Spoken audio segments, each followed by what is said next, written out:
Good morning. So when I was in graduate school, I was a runner, and a friend and I decided that we were going to run the Boston Marathon. And so we started training, and we overtrained, and I developed knee and back problems. So I went to see a physical therapist, and they told me that I had to stop running, and instead I should just stretch. As I was leaving the therapist's office, the physical therapist's office, I saw an ad for a vigorous yoga class that promised not only to promote flexibility, but also to promote strength and cardiorespiratory fitness. So I thought, oh, well, this is a great way that I can stretch, but also remain in shape, and maybe I could even still run the Boston Marathon.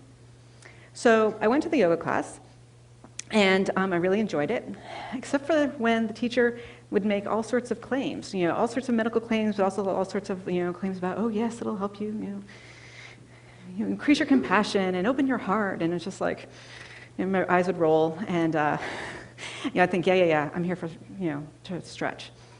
But what's interesting was that after a couple of weeks, I started noticing some of these changes. I started noticing that I was calmer, and that I was better able to handle difficult situations, and that indeed I was feeling more compassionate and open-hearted towards other people, and I was better able to see things from other people's point of view. And I was like, how could this be? How could this be? And I thought, well, maybe it's just a placebo response, right? She told me I was going to feel this, so maybe that's why I was feeling it. So I decided to do a literature search to see if there's any research on this. And lo and behold, there was quite a bit, showing both yoga and meditation are extremely effective for decreasing stress. They're also very good for reducing symptoms associated with numerous diseases, including depression, anxiety, pain, and insomnia. They also, there's a couple of very good studies demonstrating it can actually improve your ability to pay attention. And most interesting, I thought, virtually every study has shown that people are just happier. They report they're more satisfied with their life, and they have a higher quality of life.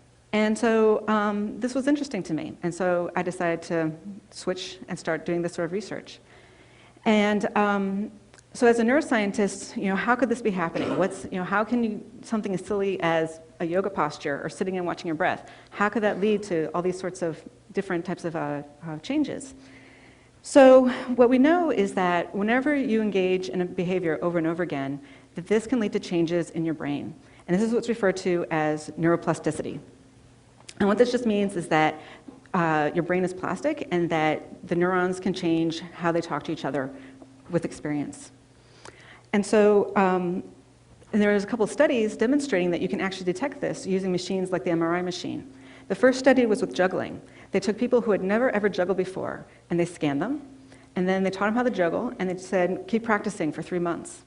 Then they brought them back after 3 months, and they scanned them a second time, and they found that they could actually detect with the MRI machine changes in the amount of gray matter in the brain of these people in areas that are important for detecting visual motion.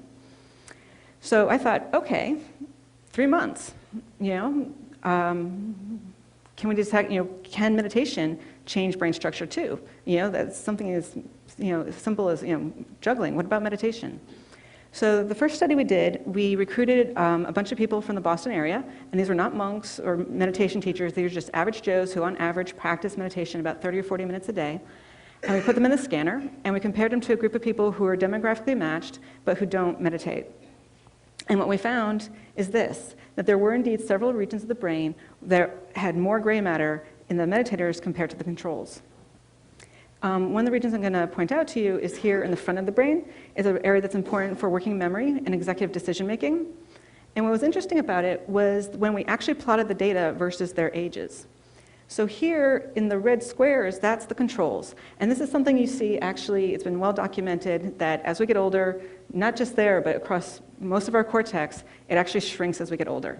And this is part of the reason why as we get older, it's harder to figure things out and to remember things.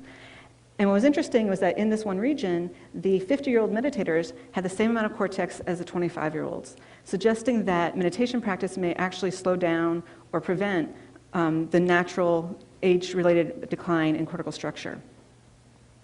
So now the critics, and there were many critics, said, well, meditators, they're weird. Maybe they're just like that before they started practicing, right? Or a lot of them, they're vegetarians, so maybe it has something to do with their diet or something else with their lifestyle, Couldn't possibly be the meditation, it had something else, right? And to be fair, that could be true. This first study could not address that. So we did a second study. In this study, what we did is we took people who had never meditated before, and we put them in the scanner, and then we put them through an 8-week meditation-based stress reduction program, where they were told to meditate every day for 30 to 40 minutes. And then we scanned them again at the end of the 8 weeks, and this is what we found. So what you can see is that several areas became larger. In this slide, we can see the hippocampus. And in the graph, the controls are in blue and the meditation subjects are in red. And what we see is that the hippocampus, and this is an area that's important for learning and memory. It's also important for emotion regulation. And what's interesting is there's less gray matter in this region in people who have depression and PTSD. Another region we identified was the temporal parietal junction, which is here above your ear.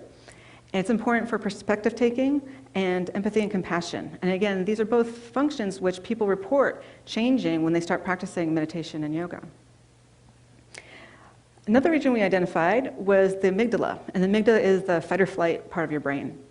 And here we actually found a decrease in gray matter. And what was interesting was that the change in gray matter was correlated with the change in stress. So the more stress reduction people reported, the smaller the amygdala became. And this was really interesting because it's sort of the opposite and parallel of what some animal studies have shown. So Chatterjee and colleagues using rodents, they took rodents who were just happy, normal rodents, and they had them in their cage, and they measured their amygdala, and then they put them through a 10-day stress regimen. And at the end of the 10 days, they measured their amygdala, and this exact same analogous part of their rat brain grew. So we found a decrease with stress, they found an increase with stress. What was interesting is that then they left the animals alone, and 3 weeks later they went back and tested them again.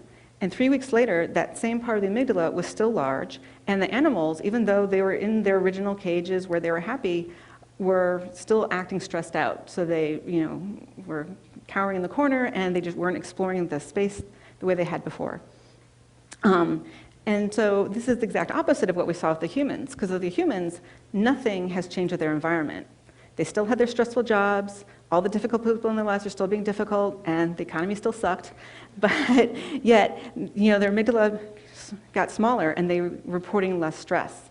And so together these really showed that the change in the amygdala, it's not responding to the change in the environment, but rather it's representing the change in the people's reaction and relationship to their environment.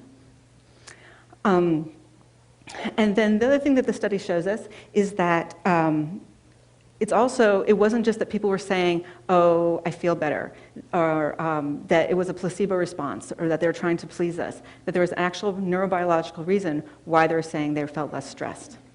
And so the idea that I'd like to share with all of you today is that meditation can literally change your brain. Thank you.